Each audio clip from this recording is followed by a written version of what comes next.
نفع ہی نفع ہے، نفع ہی نفع ہے۔ حضرت ابراہیم علیہ السلام اپنی قوم اور والد کو شرمندہ کر کے اب اللہ کی صفتیں بیان کرنا چاہتے ہیں۔ اللہ کی صفتیں سب سے پہلی صفت بیان فرمائی، الذی خلقنی فہو یہدین،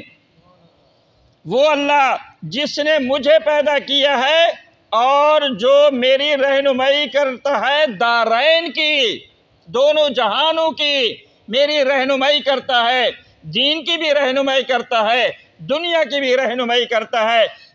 حضرت ابراہیم علیہ السلام نے سب سے پہلی جو رب کی صفت بیان فرمائی ہے، فرمایا خلقنی،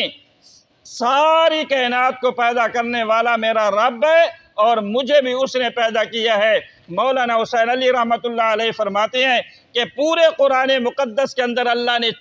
4 مضمون بیان کیے ہیں اور ہر مضمون کو اللہ نے لفظ الحمدللہ سے شروع کیا ہے، اور سب سے پہلے وہ 4 مضمونوں میں سے سب سے پہلے اللہ پاک نے فرمایا خالقیت کو اللہ نے زبردست انداز کے اندر بیان کیا کہ کائنات کے ذرے کو پیدا کرنے والا میں اللہ، ساری کائنات کی چیزوں کو پیدا کرنے والا میں اللہ۔ حضرت ابراہیم علیہ السلام نے اپنے والد کے سامنے اپنے رب کی ایسی صفت بیان فرمائی ہے، فرمایا الذی خلقنی، ساری کائنات کو پیدا کرنے والا بھی اللہ اور مجھے بھی پیدا کرنے والا اللہ۔ پیدا کرنے والا کون ہے؟ حضرت ابراہیم علیہ السلام نے انداز دیکھو پیغمبر کا، پیچھے شرمندہ کیا قوم کو، قوم لاجواب ہو گئی، انہوں نے کوئی قرآن و حدیث پیش نہیں کی، اپنے باپ دادا پیش کیے۔ کیا ہمارے باپ دادا پاگل تھے، چبل تھے؟ وہ عبادت بتوں کی اور تصویر ان کی تماثیل کی کرتے تھے، وہ پاگل تھے؟ آپ سمجھدار ہیں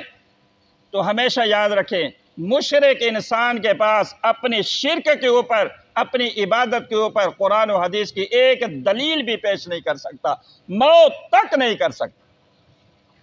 اور الحمدللہ ہمارے پاس رب کی توحید کے لیے پورا قرآن ہے، اور میرے پیغمبر کی زبان مبارک سے جو لفظ نکلے ہیں وہ بھی ہماری دلیل ہے کہ ساری کائنات کا پیدا کرنے والا اللہ۔ حضرت ابراہیم علیہ السلام نے فرمایا میرا رب وہ ہے جس کی میں عبادت کرتا ہوں، وہ خالق ہے، خالقیت ہے۔ ھذا خلق اللہ، سورۃ لقمان کے اندر اللہ پاک نے صفتیں بیان کی، اتنا وقت نہیں ہے کہ آیات دکھاؤں، وہاں اللہ پاک نے فرمایا ھذا خلق اللہ فارونی ماذا خلق الذین من دونی، میں نے ساری کائنات کے مخلوق کو پیدا کیا ہے، زمین ہے، آسمان ہے، جنات ہیں اور فرشتے ہیں، 18,000 مخلوقات میں نے پیدا کی ہے۔ اللہ پاک نے فرمایا ھذا خلق اللہ فارونی، جن کی تم عبادت کر رہے ہو، انبیاء کی صورت میں، اولیاء، جنات، فرشتے، اللہ نے فرمایا جن کی تم عبادت کر رہے ہو، ایک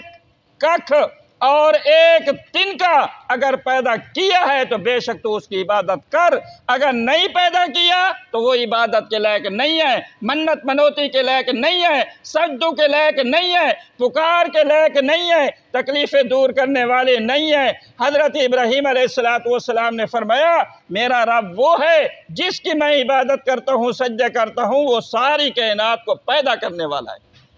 سورۃ آل عمران دیکھیں جی۔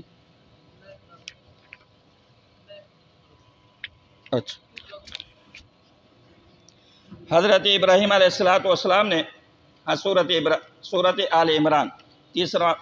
تیسرا پارہ سورۃ آل عمران، صفحہ نمبر ہے جی 62، صفحے کی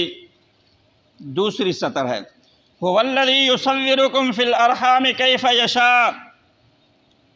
اللہ وہ ہے جو تصویریں بناتا ہے تمہاری فی الارحام، ماں کے پیٹ کے اندر،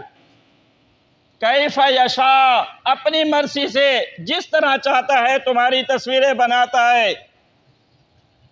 چاہتا ہے تو بچہ خوبصورت سفید بنا دیتا ہے، اگر اس کی مرضی